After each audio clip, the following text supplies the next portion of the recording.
그 지난 주일에 설교를 했죠. 이제 요한복음 14장 26절에 보게 되면 아버지께서 내 이름으로 보내실 성령이라 이렇게 표현하고 있거든요. 그러니까 아버지께서 주어하고 보낸다는 주어 다음에 목적이 성령을 이렇게 아버지께서 보내는 성령 이렇게 되는 거죠. 근데 그 사이에 이제 수식어가 들어가죠. 내 이름으로 보낸다. 보낼 때 방식이 수단이 내 이름이라는 겁니다.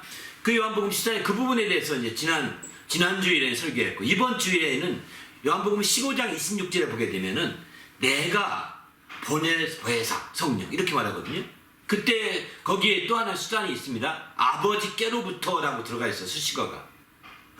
아버지께로부터 내가 아버지께로부터 보낼 보혜사 이렇게 표현하거든요.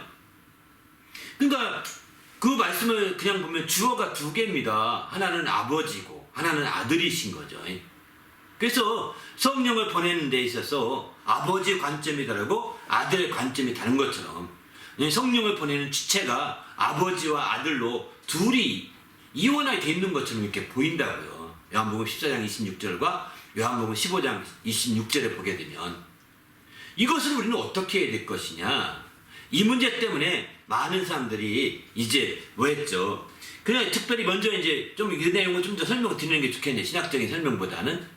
그래서 아버지께로부터 이제 우리 내 이름으로 보내신 성령이라고 할 때는 바로 아버지가 보낸다는 거예요. 그런데 여기서 아버지께로 아버지가 주체가 되어 보낸다고 할 때는 바로 아버지 보낸다고 할 때는 다른 것이 아닙니다. 아버지에게 나오시는 성령을 강조하기 위해서 그렇게 표현하고 있는 거거든요. 아버지에게서 성령이 추원된다는 겁니다. 성령이 아버지로부터 시작된다는 거예요. 그래서 내가 아버지께 가서 구해야 된다라고 말하는 것도 이제 바로 아버지로부터 시작된 성령을 강조하다 보니까 아버지가 보낸다고 되는 거죠. 아버지가 보내면 자기 안에 있는 성령을 아버지가 허락해 줘야 되는 거죠. 아버지가 중심인 거죠. 첫 번째 주체자가 되는 것이죠. 그래서 아버지가 보낸다 이렇게 말하는 거죠. 근데 아버지가 보낸다고 할 때 아버지로부터 출원되는 거기에 초점두기 있는 겁니다. 아버지께서 나오시는 게 초점두기 있는 겁니다. 그런데 여기서 이제 또 한 가지 중요한 것은 바로 아버지께 내 이름으로 보낸다고 했거든요. 요한복음 10장 26절 보면은 그냥 아버지께서 성령을 보내시는데 아들을 제껴놓고 보내는 것이 아니라는 겁니다. 우리가 아버지께 성령을 보낸다고 할 때 아들을 빼놓고 다이렉트로 성령을 직접 보내는 것 같이 또 그렇게 오해하잖아요. 오해해서는 안 됩니다. 아버지께 성령을 보내신다고 할 때도 예수의 이름으로 보낸다. 예수님의 이름으로 보내는 것은 예수님이 알게 보낸다는 것입니다. 예수님이 알고 예수님을 통해 보낸다는 뜻입니다. 아버지께 성령을 보내실 때 예수님을 통해서 보낸다는 거예요. 예수 이름으로 보낸다는 것은. 그러니까 예수가 다 알고 예수님을 통해서 보내는 것입니다. 예수를 빼놓고 하나님께서도 우리를 접촉할 때 다이렉트로 하는 것처럼 오해해서는 안 된다는 거예요. 예수님이 오시기 전까지는 구약시대 보면 하나님이 다이렉트로 역사하셨거든요. 여러 부분에서 보이죠. 모세에게도 하나님이 다이렉트로 나타나셨죠. 그때 다이렉트로 나타나서 이제 모세에게 계시하고 명령했던 하나님의 이름을 여호와라고 그럽니다. 여호와라고. 구약에서는 여호와가 선지자에게 다이렉트로 나타나서 계시하시고 이렇게 말씀을 주시죠. 나 여호와가 말하노라 하면서 이렇게 말하잖아요. 그래서 신약에 와서는 다이렉트로 하지 않습니다. 왜? 아들을 보내셔서 아들을 세우시는 거거든요. 신약에 와서는 아들이 이제 세워서 아들을 통해서 하시는 거예요. 그래서 너희는 저의 말을 들으라고 말씀하시고 이렇게 하시고 응답할 때도 기도 응답할 때 기도 응답은 우리가 알다시피 하나님 아버지가 응답한다는 거 알거든요. 우리가 하나님께 기도하지 않습니까? 단지 우리는 예수 이름으로 기도하는 하나님께 기도하죠. 예수의 말씀과 예수의 이름을 의지해서 하나님께 기도합니다. 그러면 하나님이 응답하시는데 그냥 다이렉트로 우리에게 떡 떨어진 것이 예수에게 예수 이름으로 또한 응답하는 거예요. 그 이름으로 응답하시고 그래서 예수님이 그 모든 걸 아신다는 거예요. 예수님을 통해서 응답하시는 거죠. 그러니까 우리가 응답을 더 확실히 받으려면 예수님을 붙들고 늘어지셔야 됩니다. 예수님으로 기도한다는 것은 예수님을 붙들고 늘어진다는 뜻입니다.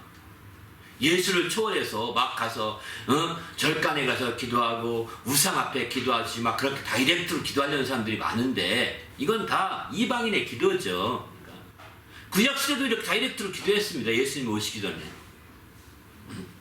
그래서 그들은 자기의 의를 내세웠습니다. 내가 얼마나 하나님 앞에 헌신했는지, 내가 얼마나 하나님 말씀에 힘썼는지 하나님 알아달라고. 히스기야 같은 경우가 대표적으로 그렇게 기도했고, 그 결과 죽을 수밖에 없는 상황에서 15년인가를 더 연장하게 된 거죠. 생명이 연장됐죠.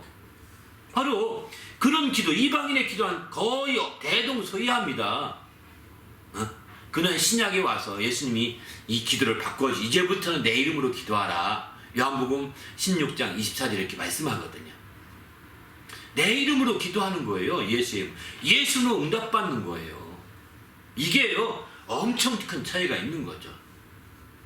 이게 그래서 아버지께서 성령을 보내주시되 다이렉트로 예수 제껴놓고 보내주는 것이 아니라 예수의 이름으로 보내주셔서 예수를 통해서 보내주신다는 뜻입니다. 그러면 오늘 이제 말씀 나눴는데 오늘은 이건 지난 전주에 나눴던 말씀을 좀 했던 얘기고요. 반면 오늘 나눴던 요한복음 15장 26절은 내가 보낼 성령이라고 그랬거든요. 내가 보낼 보혜사라고 했거든요. 이때는 거기 수식어가 이렇게 이 말이 들어갑니다. 아버지께로부터 보낼 성령. 내가 보내는데 아버지께로부터 보낼 성령.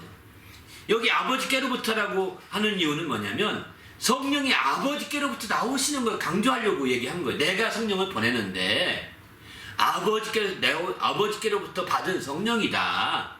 그것은 내가 보내주신 거다. 이렇게 말하는 거죠. 아버지께로부터 받은 성령인데 그것을 내게 보내주는 거다. 이렇게 말하고 있는 거예요. 우리도 그래서 아버지께로부터 보낼 성령이라고 표현하고 있는 거죠. 예수님이 주체가 되어 성령을 보낸다고 할 때도 이제 아버지께로부터 받아서 보내주겠다는 거예요. 이 말을 가장 잘 설명한 것이 사도행전 2장 32절 33절이 가장 잘 설명된 부분입니다. 이건 베드로가 설교했던 대표적인 말씀인데 베드로의 설명이거든요. 하나님이 너희가 죽였는데 이 예수를 하나님이 살리신지라 우리가 이 일에 다 증인이라 이렇게 말합니다. 하나님이 오른손으로 예수를 높이심에 그가 약속하신 성령을 아버지께 받아서 너희가 보고 들은 이것을 부어주셨다 이렇게 말하죠. 예수가 부어주셨다는 예수가 보내셨다고 얘기하는 거예요. 아버지께 받아서 보내주셨다 이렇게 과정을 잘 설명하고 있는 거죠. 예수가 바로 약속하신 성령을 아버지께 부해가지고 아버지께 받았다는 거예요. 그리고 그것을 우리에게 부어주셨다. 바로 이것을 보고 들은 이것을 보여주신 것이다 라고 이렇게 강조하고 있는 거죠. 이 베드로의 설명이 바로 예수님이 보낸 성령에 대해서 아주 잘 설명하고 있다고 해도 과언이 아닌 겁니다. 그런 설명을 비춰볼 때 우리가 예수님으로 통해서 이런 설명의 역사를 보면 성령이 예수님을 통해서 보내지고 그때는 아버지께로부터 나오시는 성령을 흥주해서 보낸 것이고 또 예수님께서 아버지께서 주체가 되어 성령을 보낸다고 할 때는 바로 아버지부터 똑같이 그것도 출원된 것을 강조하기 위해서 보내는데 단지 거기서 수식어가 내 이름으로 보낸다고 하는 것은 예수를 초월하지 아니하고 예수를 제껴놓지 아니하고 예수 패싱하지 않는다는 뜻입니다. 예수 패싱하지 않고 예수를 통해서 보낸다 이렇게 말씀하고 있는 거죠. 그런 차원에서 아버지는 예수를 패싱하지 않고 예수를 통해서 보내고 아들은 아버지께로 나왔다는 것을 분명히 밝히면서 보내고 이러는 거죠. 그래서 이제 초대교회 당시에 한 교부 시대에 굉장히 이 논란이 있었습니다. 바로 성령은 이제 어디로부터 시작된 거냐? 아버지부터 시작된 거냐? 아니면 아버지로부터 아들을 통하여 우리에게 보내진 거냐? 아버지로부터 보내진 거냐? 이렇게 두 논란이 있었는데 아버지로부터 보냈다는 것을 주장하는 사람들이 이단으로 찍혔습니다. 아버지와 아들로부터 이렇게 우리에게 보내졌다라고 이렇게 보내졌다고 보는 거죠. 그런 성경적인 그런 주장이 성경적인 주장이고 성경을 더 확실하게 얘기하되 성경은 분명히 아버지가 보냈다고 말씀도 있고 아들이 보낸다는 말씀도 다 있기 때문입니다. 그래서 아버지와 아들이 보낸 성령이라고 봐야 되는 거죠. 이렇게 해야 바람직한 거죠. 근데 이 성령은 예수가 받은 성령과 예수가 받은 성령을 보내주는 성령이 아니라는 겁니다. 그 성령은 예수가 받은 성령은 예수에게 그대로 역사하는 것이고요. 그죠? 예수 가운데 역사하고 계신 것이고 이제 바로 우리가 구한 성령은 아버지께서 다시 예수를 통하여 보내주는 거기 때문에 예수가 받은 성령을 분화시켜 보내주는 것이 아니라는 거예요. 앞서 설명드린 것도 그런 내용입니다. 예수가 받은 성령을 분화시켜줬다면 아버지께로 갈 필요가 없거든요. 아버지께 갈 필요가 없이 이 땅에 새게 됐을 텐데 그렇게 하지 아니하시고 내가 떠나가야 된다. 아버지께 가야 된다. 이렇게 강조하거든요. 그것은 바로 예수가 받은 성령과 또 다른 계좌가 열리게 하는 거죠. 또 다른 서버로 접속하게 만들어 주는 겁니다.